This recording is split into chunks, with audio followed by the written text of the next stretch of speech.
Bagaimana hasil tadi tuh, Mi? Pembahasan. Genes, rakyatku jadi korban gitu. Genes banget, rasanya mau nangis rasanya. Dan beruntun ya, banyak beberapa kejadian ini. Pokoknya gini, intinya gini, saya sudah bicara dengan Pak Kapolda, saya dengan Bu Kajati juga bahwa nanti saya akan bicara lagi dengan beliau. Intinya kalau apalagi ini sudah ditetapkan jadi tersangka, siapapun yang melakukan tindakan pelecehan seksual seperti ini harus diberikan hukuman yang seberat-beratnya. Ini sebagai pesan supaya tidak terjadi lagi. Kalau hukumannya ringan, ini jadi presiden buruk buat mencegah pelecehan seksual ke depan. Kedua, yang perlu saya tegaskan adalah memang kejadiannya di pesantren, tapi ini nggak ada kaitannya dengan pesantren. Ini predator seperti ini ada dimanapun, ada di mana-mana. Jadi orang yang berperilaku buruk seperti ini ada di mana-mana. Jadi tolong teman-teman jangan mengeneralisir. Jadi jangan nganggap bahwa ini kasus pesantren, tapi ini kasus memang orang ini saja yang jahat gitu loh. Jadi mudah-mudahan pesantren-pesantren yang lain banyak menghasilkan orang-orang soleh, orang-orang hebat juga kok gitu. Seperti halnya di sekolah-sekolah lain ada orang yang baik, ada orang yang nggak baik. Ketiga, tadi saya pesan kepada teman-teman di sini untuk memberikan perhatian bagi perlindungan korban. Ini yang paling penting, memberi perlindungan. Jangan sampai dia mengalami reviktimisasi. Sudah jadi korban lagi, nanti dianggap dia terutama korban dapat hukuman sosial gitu. Itu yang kita takutkan.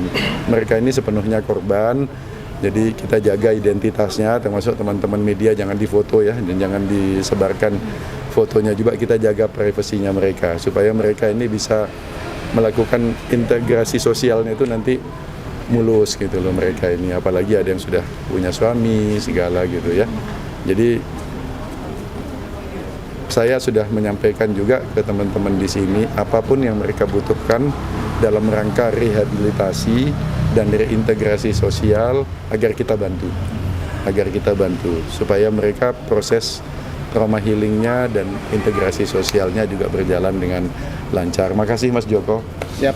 Makasih Bu Nunung, Mbak Emi, mana tadi yang sudah menghandle ini. Kita lanjutkan, kita dampingin, kita akan berikan pendampingan sampai proses healingnya ini selesai nanti. Bu, selama di sini berarti bentuknya seperti apa, Mi? Apa?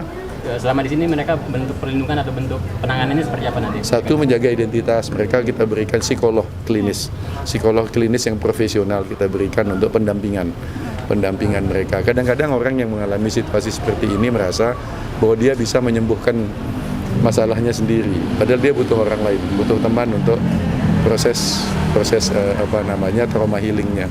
Pak Gub, untuk antisipasi tidak terjadi lagi kan dibutuhkan satgas. Rencana satgas itu sudah ada sejak kasus pondok pesantren yang lain. Ini Pak Gub, tekanannya seperti apa untuk? Saya nggak terlalu setuju dengan pendekatan yang ad hoc. Ada masalah satgas, akan dengan satgas sudah selesai masalahnya. Problemnya ada kita semua punya tanggung jawab untuk mencegah ini terjadi. Jadi secara organik saja, jadi jangka panjang. Nanti satgasnya cuma kencangnya sebulan 2 bulan, habis itu lemes lagi. Jadi kan ini nanti ada dinas-dinas yang terkait, dinas sosial, dinas perempuan dan anak. Jadi upaya untuk perlindungan anak dan pemberdayaan perempuan itu harus utamakan di semua sektor. Jangan sampai ini hanya dikerdilkan hanya ke satu sektor gitu loh. Jadi kesadaran ini harus dibangun di semua sektor. Nanti pariwisata juga harus di dinas pariwisata harus punya kesadaran ini. Dinas pendidikan harus punya kesadaran ini. Dinas kesehatan harus punya kesadaran ini, termasuk di Kanwil Depak. Nanti kita akan koordinasi lah. Mi, dengan banyaknya Kanwil kasus Depak sendiri seperti apa, Mi? Ini kan banyak kasus nih. Kemenaknya seperti apa gitu? Apakah ada desakan dari gubernur untuk agar Kemenaknya segera turun langsung? Atau Saya udah komunikasi sebetulnya. Kemenak ini kan juga sudah punya aturan yang lengkap sebetulnya mengenai tata kelola madrasah, tata kelola pesantren ini sudah ada. Mereka sudah punya gitu. Masalahnya kan di pengawasan. Jadi kita harus memperkuat pengawasan juga nanti. Begitu Mas Joko? Ya. Ini infonya dengan sekolah kasus Henry saat ini kan apakah akan terus nanti kebijakan terkait dengan penggabungan dinas perempuan dan anak ke dinas sosial gitu, karena kan Itu salah satu masalahnya. Pada akhirnya dia butuh kekuatan untuk melakukan intervensi. Nggak cukup hanya sampai mengidentifikasi masalah, tapi dibutuhkan juga kemampuan untuk intervensi dan kemampuan intervensi itu untuk intervensi sosial itu salah satunya ada di dinas sosial gitu. Kan dinas sosial itu targetnya juga perempuan, anak, orang terlantar, disable gitu kan.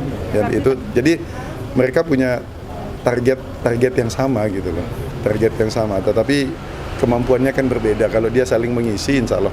berarti tetap akan ada peleburan ini ya. Sejauh ini begitu dan itu sudah kita sampaikan ke DPR. Justru karena saya berpuluh-puluh tahun terlibat di dalam penanganan perempuan dan anak ini, saya puluhan tahun saya terlibat gitu.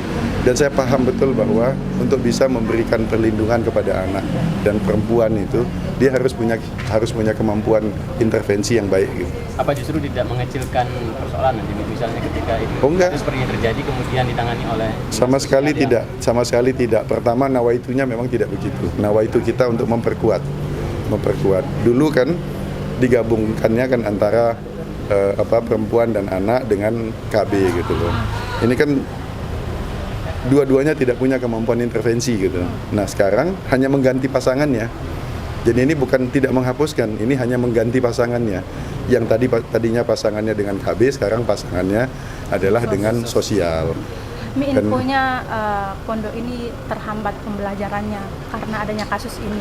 Itu yang saya mau, malam ini saya rencana mau bicara dengan Kanwil Agama. Itu yang saya mau bicarakan salah satunya, karena sudah mendekati ujian juga. Minggu ini katanya udah mulai ujian. Iya, makanya itu salah satu hal yang mau saya bicarakan dengan Pak Kakanwil malam ini. Saya mau bicara dengan beliau. Ada rencana kunjungan ke pondok pesantrennya sendiri, Pak? Nah, kan korbannya udah nggak ada di sana. Korbannya udah nggak ada di sana gitu. Dan itu hanya lokus saja gitu loh. Bukan pondok itu penyebabnya gitu loh. Untuk memastikan proses belajar mengajar tetap berjalan di sana gimana? Harapan kita begitu. Harapan kita anak-anak yang lain, baik yang korban maupun yang tidak korban yang masih sekolah itu sebaiknya tetap bisa menjalankan proses belajar mengajar dengan baik gitu. Ya. Mas Joko ada mau nyampein sesuatu? Monggo. Sudah tadi ya teman-teman. Oh, sudah. Oke. Ya, kalau gitu terima kasih. Terima kasih. Dan ayo kita ke Mon ya.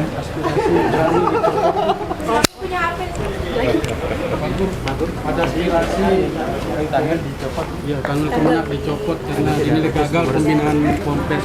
Siapa? Kanwil Kemenak dicopot. Dicopot aja. Itu urusan Menteri Agama itu. Bukan urusan gubernur, urusan Menteri Agama itu kalau mengevaluasi Kanwil Depak. Tapi malam ini nanti saya akan bicara mengenai beberapa hal yang terkait dengan hal ini. Karena para santri udah dipulangkan semua katanya. Ya, itu makanya saya mau bicara dengan Pak Kanwil nanti. Ya. Makasih ya. Thank you teman-teman.